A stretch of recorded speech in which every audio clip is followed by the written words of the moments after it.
Assalamualaikum warahmatullahi wabarakatuh.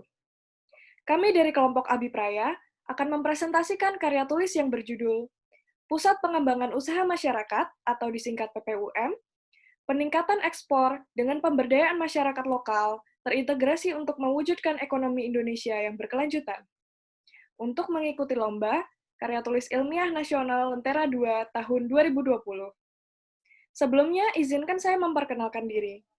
Nama saya Maria Izlika Mariatmo sebagai Ketua Tim, mahasiswi Universitas Gadjah Mada, Angkatan 2017.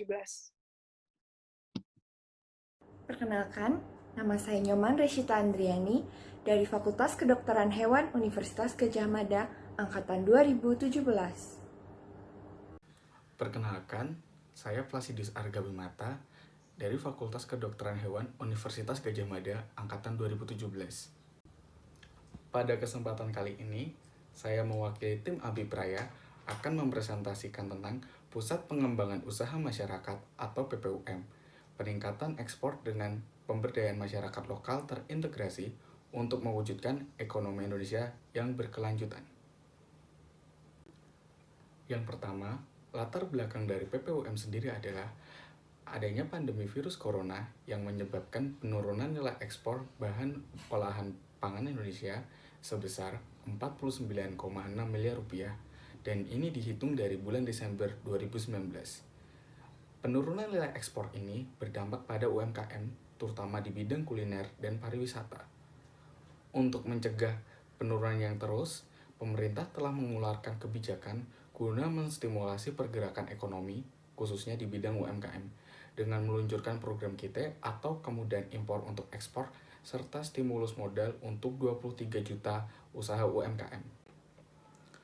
Berdasarkan latar belakang tersebut, kami memutuskan PPUM untuk berfokus pada UMKM dan ekspor. Mengapa kami memilih ekspor? Karena kami ingin UMKM terus berinovasi dan terus terpacu agar dapat memajukan ekonomi Indonesia secara signifikan.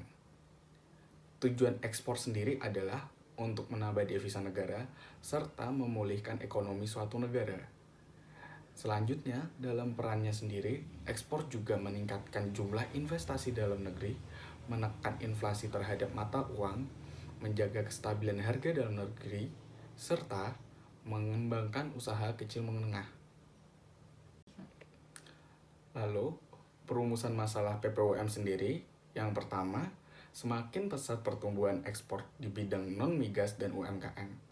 Untuk ekspor non-migas sendiri naik 3,10% dari 12.911 juta US dollar ke 13.111,2 juta US dollar. Selanjutnya, tingginya jumlah pelaku UMKM, terutama di bidang kuliner. Tercatat, pada tahun 2019 terdapat 40 juta pelaku UMKM di bidang kuliner. Dan dengan bertambahnya jumlah pelaku UMKM di bidang kuliner, maka inovasi makanan semakin meningkat, terutama di makanan tradisional. Namun, selama ini untuk pengemasan dan pengolahannya masih belum dilakukan secara baik. Dan yang terakhir, banyak daerah yang memiliki potensi wisata, namun belum terkelola secara integrasi dan baik. Fokus dari PPUM sendiri adalah pengembangan UMKM berdasar pembangunan pusat pemberdayaan dan pengembangan masyarakat di sektor kuliner, pariwisata, wirausaha, dan pertanian. Pusat ini akan dikelola bersama dan bekerja sama dengan masyarakat serta tenaga yang kompeten untuk melatih dan memantau jalannya kegiatan ini. Manfaat dari PPUM sendiri adalah yang pertama, mengenalkan makanan tradisional khas daerah Indonesia serta menambah nilai jual ke masyarakat baik dalam maupun luar negeri. Yang kedua, mengembangkan potensi wisata daerah sehingga dapat menarik minat masyarakat baik dari dalam maupun luar negeri. Serta PPUM juga bermanfaat untuk meningkatkan daya saing pelaku UMKM khususnya di tingkat daerah. PPUM adalah pusat pemuda untuk masyarakat Indonesia dengan misi memberdayakan pemuda, berkolaborasi dengan masyarakat, dan mempromosikan sektor wisata dan UMKM berkualitas ekspor. Untuk program PPUM sendiri terdiri dari peta potensi, pilot project, pengembangan sumber daya manusia, penerapan konsep sistem berkelanjutan untuk UMKM, wisata lokal edukatif, serta integrasi multisektor. Untuk peta potensi sendiri, kami akan meninjau potensi-potensi yang ada di daerah Indonesia berdasarkan potensi pariwisata, potensi pertanian, sumber daya alam, serta sumber daya manusia. Tak lupa, kami juga meninjau makanan tradisional Indonesia yang belum terekspos secara baik. Selanjutnya, untuk pilot project sendiri, kegiatan ini akan dilaksanakan di daerah istimewa Yogyakarta, khususnya Kabupaten Bantul.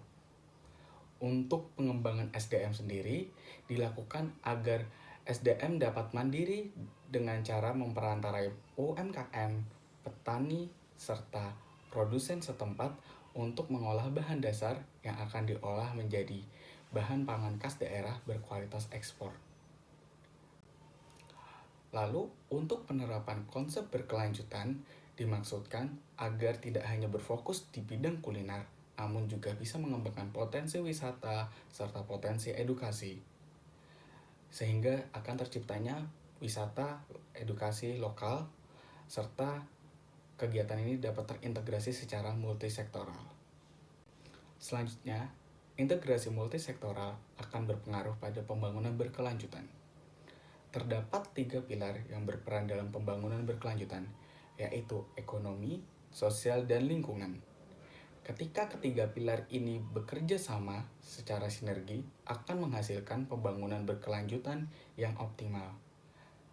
Konsep pembangunan berkelanjutan ini dipengaruhi oleh kebutuhan masyarakat masa kini tanpa mengurangi kapasitas generasi mendatang dalam memenuhi kebutuhan mereka. Selain itu, pertumbuhan ekonomi dapat menghasilkan peningkatan standar hidup. Untuk pilot project sendiri, mengapa kami memilih Kabupaten Bantul? Karena Kabupaten Bantul sendiri memiliki banyak potensi. Seperti di potensi pariwisata, Bantul memiliki banyak lahan sawah, namun belum dikelola secara maksimal, hanya digunakan sebagai lahan pertanian. Lalu, Bantul juga terkenal sebagai penghasil komoditas jagung, singkong, dan gandum. Serta, Bantul terkenal dengan kulinernya yaitu bakmi Jawa. Fokus kami di sini adalah untuk pengembangan sektor pariwisata, sektor kerajinan gerabah, serta sektor pertanian dan kuliner. Pelaku UMKM sendiri akan memanfaatkan bahan baku yang diambil dari petani dan produsen lokal. Dan PPUM sendiri akan memerantarai untuk mempermudah pengolahan gandum menjadi mie yang akan diolah menjadi bakmi Jawa. Dengan menggunakan sumber daya lokal, pihak UMKM serta produsen tepung terigu dan mie dapat diuntungkan dengan harga yang cukup murah dan terjangkau sehingga meningkatkan produktivitas serta meningkatkan ekonomi daerah. Pemanfaatan di bidang pariwisata juga bisa dilakukan dengan cara mendirikan wisata edukasi pembuatan mie dari bahan lain seperti mie jagung dan mie ketela. Tanah liat yang ada di sawah juga bisa dimanfaatkan sebagai kerajinan gerabah yang memiliki nilai jual yang sangat tinggi. PPUM sendiri di sini berperan untuk memberikan pelatihan dan edukasi masyarakat tentang peluang pasar internasional, yaitu tentang komoditas ekspor. Selain itu juga membantu meningkatkan kualitas produk dengan edukasi teknologi pangan, cara mengawetkan makanan tahan lama, serta menjadikan makanan daerah menjadi makanan instan siap saji. Program ini diharapkan selain dapat menjadi peluang pekerjaan, media promosi wisata daerah juga dalam jangka panjang dapat juga meningkatkan devisa negara melalui ekspor produk buatan dalam negeri. Program ini dapat berefek besar untuk ekonomi negara, sehingga memerlukan modal yang cukup besar di awal agar memastikan produk yang dihasilkan memiliki kualitas yang sesuai untuk pasar ekspor. Sekian presentasi dari kami, tim Abipraya. Kami mohon maaf apabila ada kesalahan kata dan kekurangan. Salam.